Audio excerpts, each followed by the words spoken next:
매주 수요일 이 시간에는 ETF에 대한 투자 전략 세워보고 있죠. 네, 오늘은 NH 암디 자산운용의 안진우 팀장하고 얘기를 좀 나누겠습니다. 어서 오십시오. 네, 어서 안녕하십니까. 네, 올해 들어서 국내 증시가 지난해와는 다르게 글로벌 증시 대비해서 선전하고 있지 않습니까? 이에 따라서 개인 투자자들도 ETF 시장에서 우리나라 쪽에 투자하는 ETF를 많이 사고 있는지 추세가 좀 궁금한데 어떻습니까? 네, 먼저 주요 지수 현황부터 보면서 말씀을 드리겠습니다. 일단 S&P가 최근 한 주간에 2.9% 올랐고요. 연초 이후로는 1.96% 정도 상승을 했습니다. 나스닥이 한 3%대, 그다음에 연초 이후에 2%대 상승을 보이고 있고요. 네. 코스피 지수가 최근 일주일에는 1.2%로 좀 떨어졌지만은 연초 이후에 5% 정도 상승을 보이고 있습니다. 이 코스피의 상승률 같은 경우에는 주요 지수 가운데도 상당히 높은 편으로 속하고 있습니다. 이 같은 이유는 아무래도 작년에 많이 하락을 했기 때문에 밸류에이션이 낮아지고 저평가 매력이 부각되었기 때문으로 판단을 하고 있습니다. 하지만 다만 아쉬운 것은 투자자들의 상황이 이 수익률을 따라가지는 않고 있습니다. 아직까지 작년도에 미국 쪽에 많이 투자했던 개인 투자자들의 성향은 네. 지속적으로 이어지고 있습니다. 근데 연초에 조금 이렇게 흐른다고 해서 지금 내 자금을 한국으로 다시 가져오겠어 이런 분들은 아직은 판단을 그렇게 못하고 계신다 이렇게 볼 수도 있는데 네. 맞습니다. 다른 것들도 좀 볼까요? 순매수 상위 뭐 여러 가지 지표들을 좀 가져오신 것 같은데요. 네네. 일단 먼저 개인 주간 순매수 상위부터 보면서 말씀을 네네. 드리도록 하겠습니다. 개인 순매수 상위는 아까 말씀드렸듯이 1위에서 5위까지 다 미국 주요 종목들이 차지하고 있습니다. S&P 500, 나스닥 100, 그다음에 테크탑 10, 배당 대부분 이렇게 미국 종목들이 차지하고 있고요. 이제 6위로 넘어가면 한국에 있는 머니마켓 액티브라는 ETF가 한 130% 정도 개인 매수가 되고 있고요. 네. 똑같이 7, 8, 9위는 모두 미국 주식과 미국 채권들인데 한 가지 눈에 띄는 게 소울 조선 탑3 플러스라고 해서 그 한화오션, 삼성중공업, HD 한국조선해양에 투자한 ETF가 8위에 올라와 있는 게 눈에 띄고 있습니다. 그다음은 네. 그다음은 월간 그 연초 대비해서 순매수 상황을 보면은 똑같이 미국 중심으로 이어지고 있다고 볼 수 있습니다. 키워드는 미국이고요. 주로 미국 대형주들, 미국 S&P 500, 나스닥 100 똑같습니다. 거의 주간 흐름과 비슷하다고 보시면 될 것 같고요. 6위권에 보시면 다만 네. 테슬라라든지 미국 서학개미, 미국 서학개미 ETF 같은 경우에는 예탁결제원에서 우리나라 사람들이 미국 주식에 투자하는 순위를 가지고 만든 ETF인데 상당히 요즘에 인기가 있습니다. 그 외에는 뭐 미국 필라델피아 반도체 나스닥 같은 ETF들이 있어서 대부분이 미국 지향으로 가고 있다라고 볼 수 있을 것 같습니다. 여전히 중심은 미국이다라는 말씀이시고 네, 맞습니다. 그나마 이제 눈에 띄었던 것들이 아까 조선주와 관련된 ETF 하나 네네. 다들 아시겠지만 조선주가 굉장히 강세지 않습니까? 네. 그리고 이제 눈에 띄는 게 연초에 국내 증시가 좋긴 한데 머니마켓 액티브, CD 금리 액티브 뭐 이런 식으로 어떻게 보면 단기 자금 위주로 일단 국내 시장에는 투자를 하고 있다 이렇게 봐야 될 것 같은데 네, 맞습니다. 이 머니마켓 ETF, CD 금리 액티브 좀 차이도 좀 알고 싶은데요. 예. 그 머니마켓 ETF와 CD금리 외에도 코퍼금리 ETF가 하나 더 있는데요. 이 세 네네. 가지 ETF를 단기 자금 성격의 ETF라고 보면 될 것 같습니다. 이 세 개 ETF는 투자되는 대상 자체가 좀 차이가 있습니다. 코퍼금리 같은 경우에는 국채, 통화증권을 RP 거래, 이길물 거래를 하는 무위험 지표금리라고 볼 수 있고요. CD금리 같은 경우에는 은행에 저희가 정기예금을 하지 않습니까?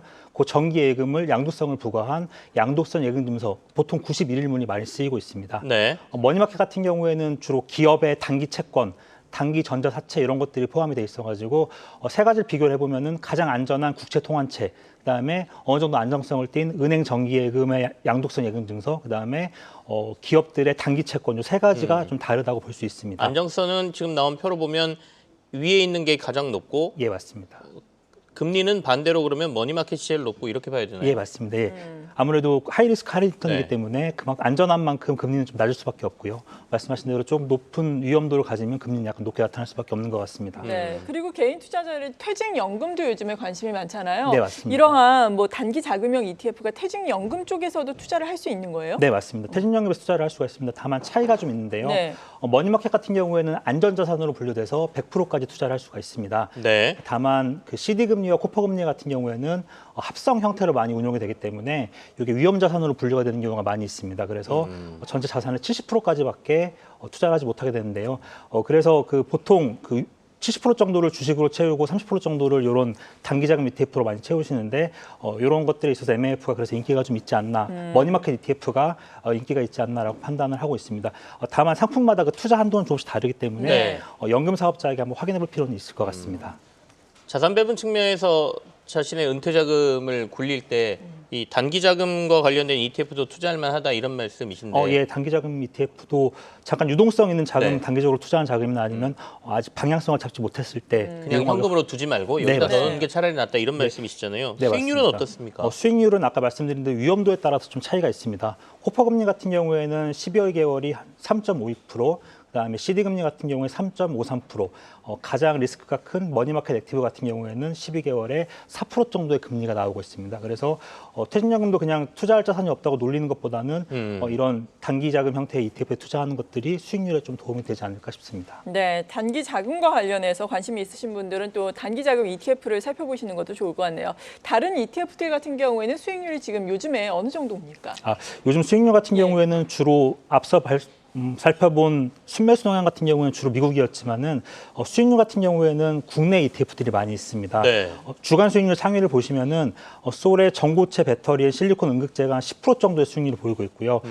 이 ETF 같은 경우에는 대주 전자재료, 삼성 SDI, 이수 스페셜티 케미컬 정도에 투자하고 있어서 다른 그 2차전지 ETF들과 조금 차별화가 된다고 볼 수가 있습니다. 2위는 코덱스 AI 전력 핵심 설비가 8.85% 정도를 차지하고 네. 있고요. 플러스 태양광 ESS, 즉 태양광과 전력 저장 장치에 투자한 ETF가 한 8.7% 정도를 차지하고 수익률을 보여주고 있습니다. 그리고 4위와 5위 같은 경우에도 모두 2차 전지 관련 ETF들이 많이 올라가 있고요. 2차 전지 같은 경우에는 지금 소부장, 2차 네네. 소부장 ETF들이 수익률이 상당히 좋은 편입니다. 네, 연초 이후의 수익률을 봐도 비슷한가요? 다른가요? 연초 이후 수익률은 약간은 다릅니다. 네. 연초 이후 수익률의 키워드는 반도체와 전력 쪽으로 많이 편중이 되어 있습니다. 연초 이후 수익률 보시면은 유니콘의 SK 하이닉스 밸류체인 액티브라는 ETF가 22%를 1위를 차지하고 있는데요. 이 ETF 같은 경우에는 SK 스퀘어가 21%, SK 하이닉스를 25% 정도 편입을 하고 있는 ETF입니다. 2등은 하나로 반도체 핵심 공정 주도주가 있는데요. 이 ETF 같은 경우는 PSK 홀딩스와 한미 반도체를 주로 편입을 하고 있습니다. 3위 같은 경우에는 소울 반도체 소부장 ETF가 있는데요. 이건 한미 반도체 SKC 리노공업을 높은 비중으로 투자를 하고 있어서 같은 반도체 ETF라고 하더라도 편입된 종목에 따라서 수익률 차이는 좀 발생할 수 있다라고 보면 될 것 같습니다. 네. 플러스 하나그룹주 같은 네. 경우에도 21% 정도 수익률을 보이고 있는데요. 하나오션과 그다음에 하나 에어로스페이스, 하나솔루션 등이 들어가 있어서 특히 뭐 조선 쪽에서 상당히 성과가 좋았던 걸로 판단을 하고 있고요. 플러스 태양광 네. ESS ETF 같은 경우에는 LS 일렉트릭이 포함되어 있어서 수익률이 좀 괜찮은 걸로 보고 있습니다. 그리고 그다음 6위를 보시면은 솔 조선 탑3 플러스 계속 말씀드리지만 트럼프의 가장 큰 수혜주가 전력하고 조선주가 되겠죠. 조선 ETF 상당히 수익률이 좋은 편이고요. 그다음에 핵심 전력 설비가 있고 그다음에 반도체가 계속해서 수익률을 좋은 성과를 보여주고 있습니다. 자, ETF라는 게 시장 흐름을 따라가는 거기 때문에 네. 이것만 봐도 지금 시장이 어떻게 흐르고 있는지를 저희가 완벽하게 이해할 수가 있는데 눈길을 끄는 게 2차 전지 관련 ETF 아니겠습니까? 워낙 그동안 안 좋았기 때문에 그렇죠. 네, 맞습니다. 이게 수익률 기준이 어제 기준인데도 불구하고 네네. 15% 이상 수익이 나고 있다는 거는 네네. 연초의 흐름이 좀 좋았다는 건데 2차 전지 한 번만 더 살펴볼까요? 네, 2차 전지 ETF 같은 경우에는 지금 가장 크게 2차 전지 산업, 2차 전지 테마, 2차 전지 타이거, 2차 전지 소재 ETF 세 종류를 보시면 최근 연초 이후 수익률이 상당히 좋은 편입니다. 연초 이후의 수익률이 8%에서 13%까지를 보여주고 있고요. 다만 이제 최근 12개월과 3개월을 보셨을 때는 마이너스인 걸 봐서는 연초 이후에 강하게 반등이 나오고 있습니다.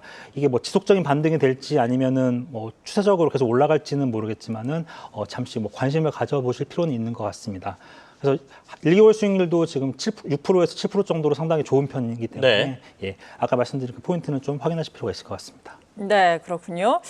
이렇게 수익률 상위를 차지하고 있는 ETF들 살펴봤는데 전력 설비와 관련된 ETF도 눈에 띄는데 네네. 이쪽에서 우리가 중요한 포인트로 알아둬야 할 사안들은 혹시 없을까요? 예. 전력 설비 같은 경우에는 트럼프의 가장 큰 수혜주라고 지금 저희가 계속 말씀을 드리고 있는데요. 그 예로 봐서는 지금 미국의 데이터 센터들이 상당히 많이 지어지고 있지 않습니까? 그 데이터 센터 수요가 상당히 늘어날 걸로 보고 있습니다. 지금 보시는 그래프는 미국 전체 전력 수요 중에서 데이터 센터가 차지하는 전력의 비중을 나타내고 있는데요. 네. 23년 말 같은 경우는 4.4%가 됐지만은 28년까지 최대 12%까지 한 3배 정도 상승할 것으로 보고 있습니다. 결국 이렇게 늘어나는 전력의 설비량은 신규 전력 설비를 투자함으로써 커버를 할 수밖에 없다고 보고 있고요. 그렇기 때문에 전력 설비 ETF가 상당히 괜찮을 거라고 저희들은 판단을 하고 있고요. 우리나라에 상장되는 ETF 중에서 전력 설비 ETF가 총 5종류가 있습니다. 네. 그중에 2종은 국내에 투자한 ETF고요. 네. 3종은 해외 투자한 ETF입니다. 코덱스 AI 전력 핵심 설비와 하나로 전력 설비 투자 같은 경우에는 거의 편입 종목이 유사합니다. LS 일렉트릭과 현대 일렉트릭, 효성중공업 이 세 종목이 가장 큰 비중으로 들어가 있고요. 해외 같은 경우에는 코덱스 미국 AI 핵심 전력 인프라와 솔의 미국 AI 전력 인프라 같은 경우에는 거의 들어가 있는 종목들이 거의 대동소이합니다. 네. 지버노와와 컨스텔레이션 에너지, 비스트라 에너지, 그다음에 버티브 이 네 종목이 상당히 높은 비중으로 들어가 있고요. 다만 코세프 글로벌 전력 그리드 인프라 같은 경우에는 글로벌에 투자하는 거기 때문에 유럽 종목들 비중도 상당히 높습니다. 슈나이더 일렉트릭이라든지 이브라든지 아니면 존슨 컨트롤스 같은 글로벌 기업들이 편입돼 있다라고 해서 편입 종목의 차이가 좀 난다라고 보시면 될 것 같습니다. ETF를 좀 합쳐주면 하는 마음도 있습니다. 국내하고 해외 유망한 것들을 하나로 해주면 네네. 이거 고민될 때 있거든요. 국내에 해야 되나? 미국으로 맞습니다. 가야 되나? 예, 예. 고민을 좀 해주십시오. 네, 이제 감사합니다. 2기 트럼프 행정부가 출범을 했는데 네네. ETF를 통한 투자 전략을 좀 제시한다면 어떻게 해야 될까요? 계속 말씀드리고 있지만 ETF를 통한 투자 전략 같은 경우에는 아무래도 전력 쪽에 상당히 좀 많은 포커스를 두고 보시는 게 좋을 것 같습니다. 말씀드린 전력 설비라든지 원자력 ETF, 글로벌 원자력, 국내 원자력도 모두 관심을 가지고 보실 만하고요. 트럼프 같은 경우에는 지금 행정명령 같은 경우가 계속 나오고 있기 때문에 이런 어떤 예산의 집행이라든지 정책의 강도라든지를 계속 보시면서 투자를 하시는 것이 좋을 것 같습니다.